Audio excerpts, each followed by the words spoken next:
অবতার তত্ত্ব বহন করবে, অর্থাৎ যিনি যুগে যুগে সংসারে আসেন।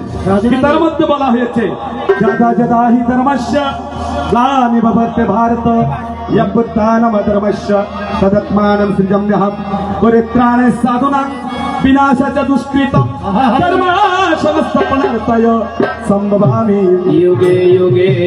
अच्छा विष्णु আমি ব্রহ্মাদেব বিষ্ণু নাম ধরেছি, প্রভু টবু ধন্যবাদ।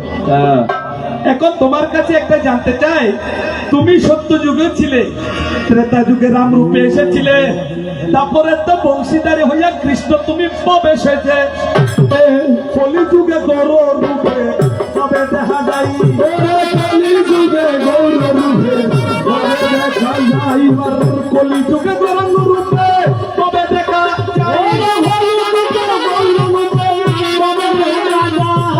শুনেন শুনেন কৃষ্ণ ঠাকুর শুনেন হান্না গায়ে, বিষ্ণু ঠাকুর শুনেন গাইলা গায়, শুনিলে তোমার আনন্দ লাগিবে, শুনিলে তোমার আনন্দ লাগিবে, ওই প্রেমানন্দ উদয় হইবে, শুনিলে তোমার আনন্দ লাগিবে,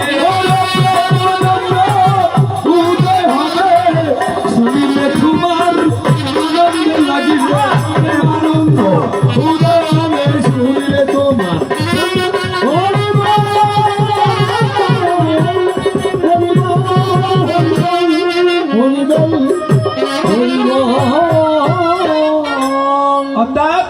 তুমি রাম রূপে এসেছিলে, হরি রূপ ধরেছিলে, কৃষ্ণ রূপে এসেছিলে, গৌরাঙ্গ রূপে এসেছিলে, এবারে বিষ্ণু কলিতে গিয়া তোমার কাছে জিজ্ঞেস করি, হরে কৃষ্ণ কৃষ্ণ কৃষ্ণ হরে হরে, হরে রাম রাম রাম হরে হরে। আচ্ছা সেখানে হরির কথা আছে, 16 নাম 32 অক্ষর কি আছে? হরির কথাই আছে, কৃষ্ণ কথাই আছে, রামের কথাই আছে।